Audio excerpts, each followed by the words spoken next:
กาถาคุณเสริมมหาปักขราชากาถาคุณเสือในเดกว่าเนอผายรองรอดเพแลผายกัดกุ้งตัวกู้กัดหนังผีตัวกู้ดีหนังเจ้ากู้เข้าเถินก็เผาเหมาหันกู้ลาดกันกู้เมอกู้ถอดเสือลูเมืองงากู้ออกสีป้าเผาอยู่ท่าแห่นตาย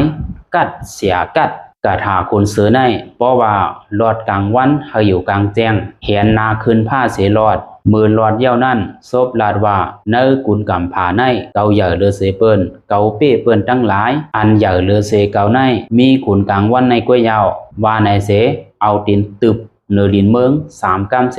เดกว่าตั้งเลยก็กว่าต้าพอหลอดกลางขึ้นแหนนาขึ้นกลางหาวเสลาดว่าเนอกุนกำผาในเกาเหย่อเลือเสเปิ้นเกาเป้เปิ้นตั้งหลายอันเหย่อเลือเสเกาในมีขุนเดินขุนลาวก้วยว่านั้นเสเย้าเอาตินตึบใส่เนือลังดินเมือง3กำเสสังกว่าตักเตอ่องเป้เปิ้นลอดเพเข็นปุงต้านโคเหย่อกว่าตั้งไหลไปตั้งไหลก็เปิ้นโกยำเฮาหลีกาถาคุณเสือเพิกปักขราชาผู้ไหลเผยลอดกูวันในสึงตามพุ่งหมุนเหย่อก้วยเสมกาเป็นตีอันแล